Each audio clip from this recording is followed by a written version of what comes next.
तो उसको भी मंदिर के बाहर रखा गया, लेकिन किस लिए? नारियल तोड़ने के लिए। हर कोई आता था, उसके सर के ऊपर नारियल फोड़ के चला जाता था।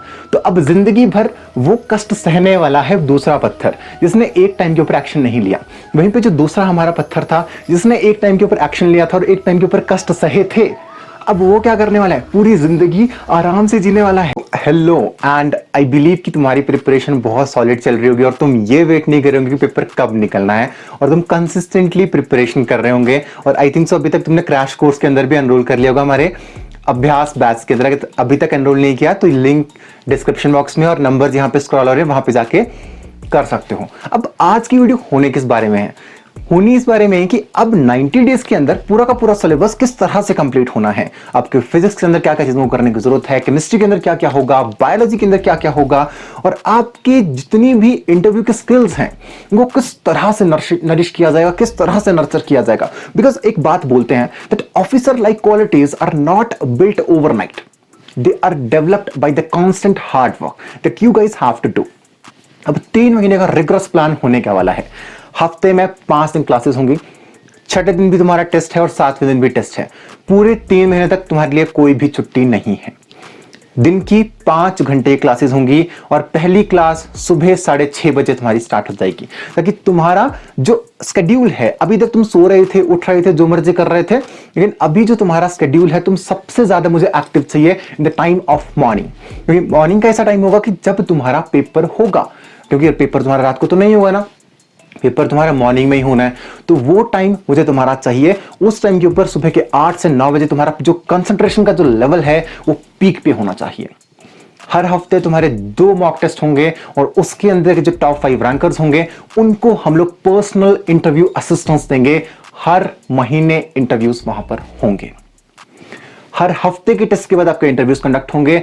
आपको क्या करना है? बहुत अच्छा स्कोर करना है उन टेस्ट के अंदर, हर एक चीज को नोट डाउन करना है। सबसे पहले आपकी लाइव क्लासेस होंगी, उसके बाद आपको उसकी रिकॉर्डिंग्स मिलेंगी, उसके बाद आपके नोट्स होंगे, उसके बाद आपकी क्विजेस होंगी। क्विजेस को करने के बाद आपको ओरल टेस्ट होगा क्लास के अंदर ही, और क्लास के अंदर ही आपको ओरल टेस्ट होने के बाद एक और चीज वहां पर होने वाली है। आपके हर हफ्ते 2 टेस्ट होने वाले हैं जो कि ऑल इंडिया मॉक टेस्ट होंगे, जो कि एग्जैक्ट सेम पैटर्न पे होंगे जो कि आपका ओरिजिनल एमएनएस एग्जाम होता है, और बिल्कुल वो वैसे ही दिखने वाले हैं। उस तरह से हम लोग आपकी प्रिपरेशन कराने वाले हैं। अब सवाल मन में ये आता है कि काफी सारे सब्जेक्ट्स हैं, तो उनको किस किस तरह से डील करोगे कि हमारी जो सिलेक्शन है उसके जो चांसेस हैं वो और ज्यादा बढ़ जाएंगे। तो अब हम उसको किस तरह से डील करने वाले? अगर हम फिजिक्स की बात करें तो अमनदीप सर आपके फिजिक्स को हैंडल करेंगे। फिजिक्स का एक ऐसा टॉपिक होता है जिसके बहुत सारे क्वेश्चंस आपके नहीं आते हैं, आपसे 2 से 3 क्वेश्चन फिजिक्स के पूछे जाते हैं और वो भी बहुत ज्यादा बेसिक लेवल के होते हैं। लेकिन हम लोग रिस्क नहीं ले सकते हैं, क्योंकि आपको एएफएमसी पुणे भेजना है, किसी नॉर्मल कॉलेज में नहीं भेजना है। इसलिए हमने फिजिक्स के लिए भी आपके अप्रॉक्सीमेटली 30 लेक्चर्स को असाइन किया है। उसके अंदर आपके एमएनएस लेवल के क्वेश्चंस को डिस्कस करेंगे, आपका सिलेबस को डिस्कस करेंगे। अगर मैं आपको बताऊं कि किस किस तरह के क्वेश्चन यहां पे डिस्कस होंगे, मैं आपको बताता हूं। I have a PDF here with me, just wait a while, let me open that for you. Okay, so मैं अगर आपको उस पीडीएफ के लिए ओपन करता हूं, सबसे पहले बात करेंगे फिजिक्स के बारे में। Mister Amandeep Bhalla is going to take your physics classes. अब इसके अंदर क्या होगा, आपके टॉपिक्स वाइज आपके लेक्चर साइन हैं। जैसे कि फर्स्ट ऑफ ऑल बात करेंगे units and dimensions, motion and laws, इसके 2 लेक्चर्स हैं। उसके बाद आपके वर्क, एनर्जी, पावर, ग्रेविटेशन के इसके आपके 3 लेक्चर्स हैं। आपको ये पूरा का पूरा शेड्यूल है वो आपको मिल जाएगा। आप इसके ऊपर भी अगर नजर डालना चाहते हो आप इसको भी देख सकते हो। ये आपका पूरा का पूरा शेड्यूल है। आपको इसका जो लिंक है आपको डिस्क्रिप्शन बॉक्स में मिल जाएगा, आप इसको डाउनलोड भी कर सकते हो। ये सिलेबस होगा। उसके बाद हम बायो की बात करेंगे, कितने लेक्चर्स किस चीज के लिए असाइंड है, वो हर एक चीज आपको वहां पर देखने को मिलेगी। और इन द एंड आप ही वो होंगे, आप ही वो हैं जिसकी सिलेक्शन एएफएमसी पुणे में 2021 के एमएनएस एग्जाम के अंदर होने वाली है। बस अंदर से भरोसा रखो, अंदर से पैशन रखो कि तुम्हें वहां पर जाना है। दिन रात तुम्हें वही कॉलेज वहां पर दिखना चाहिए कि मुझे वहां पर जाना है, और मुझे वहां पर जाने से कोई भी नहीं रोक सकता। जब तुम्हारा पढ़ने का मन नहीं करता, उस टाइम के ऊपर एक काम ये क्या करो, याद किया करो उन लोगों को जो ये बोलते हैं कि तेरे से नहीं होगा, और उस टाइम के ऊपर सोचा करो कि मुझे उन सब लोगों को गलत प्रूव करना है कि मेरी सिलेक्शन डेफिनेट होगी और तुम्हारी सिलेक्शन डेफिनेट होगी in the AFMC Pune in the year 2021। बस पढ़ते रहो, पढ़ते रहो, पढ़ते रहो। क्योंकि ये चीज बोली जाती है कि जो मंजिल है ना उसको पाने के लिए हमें कष्ट तो सहने ही पड़ते हैं। जैसे कि अगर मूर्तिकार की बात करेंगे, जब वो मूर्ति के ऊपर, पत्थर के ऊपर जितनी हथौड़ियां मारता है ना, मूर्ति उतनी ही ज्यादा सुंदर बन के निकलती है अगर वो ज़्यादा मार नहीं खाएगी। आपको एक पत्थर की स्टोरी के साथ समझाता हूँ।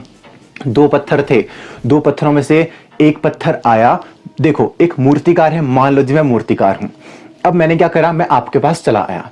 अब आप 2 लोग हो। अब एक बच्ची ने बोला कि मैं मेहनत करने को तैयार हूं, मुझे ले चलो, और दूसरी बच्ची वहीं पे अपने कंफर्ट लेवल पे रही कि मुझे नहीं जाना, मैं यहीं पे ठीक हूं। अब मैं लेके गया। वैसे ही मूर्तिकार एग्जाम्पल था। मूर्तिकार ने क्या किया, 2 पत्थर उसके सामने आए।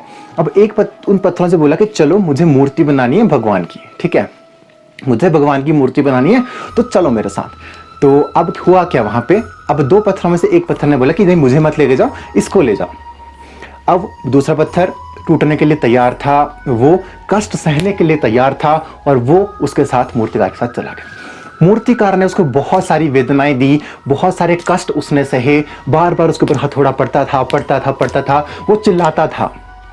लेकिन उसके बाद कुछ ही दिनों के बाद वो एक बहुत ही सुंदर एक देवी माँ की मूर्ति के अंदर परिवर्तित हो गया। वो एक देवी माँ की मूर्ति बन गया। अब वो पत्थर रखा गया मंदिर के अंदर। अब लोग आते थे, उसके ऊपर मालाएं चढ़ाते थे, उसको फ्रूट्स देते थे, उसके सामने पूजा करते थे, उसके सामने अपना सर झुकाते थे। अब वही दूसरे पत्थर की अगर बात करेंगे तो दूसरा पत्थर भी ऐसा नहीं था कि उसको कहीं फेंक दिया गया, उसको भी मंदिर के बाहर रखा गया। लेकिन किस लिए? नारियल तोड़ने के लिए। हर कोई आता था, उसके सर के ऊपर नारियल फोड़ के चला जाता था। तो अब जिंदगी भर वो कष्ट सहने वाला है दूसरा पत्थर, जिसने एक टाइम के ऊपर एक्शन नहीं लिया।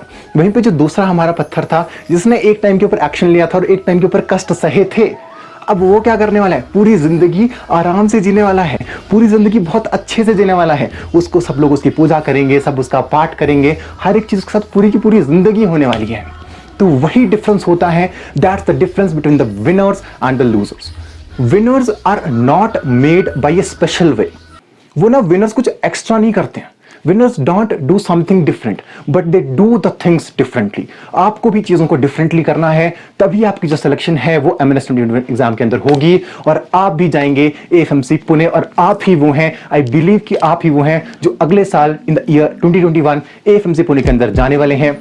अपने अंदर पैशन रखिए, जो अंदर की जो आग इस समय जल रही है उसको बुझने मत दीजिए। किसी को भी ये प्रूव मत करने दीजिए कि आप एक ऐसे इंसान हैं जिसकी सिलेक्शन नहीं होगी। खुद के अंदर भरोसा रखो, तुम्हारी सिलेक्शन डेफिनेट होगी, और तुम ही वो हो जो वहां पर जाने वाले हो। Thank you so much, this is all this video. Thank you so much for joining. Like करिएगा, शेयर करिएगा एंड सब्सक्राइब करिएगा इस वीडियो को। Thank you so much. जय हिंद, जय भारत।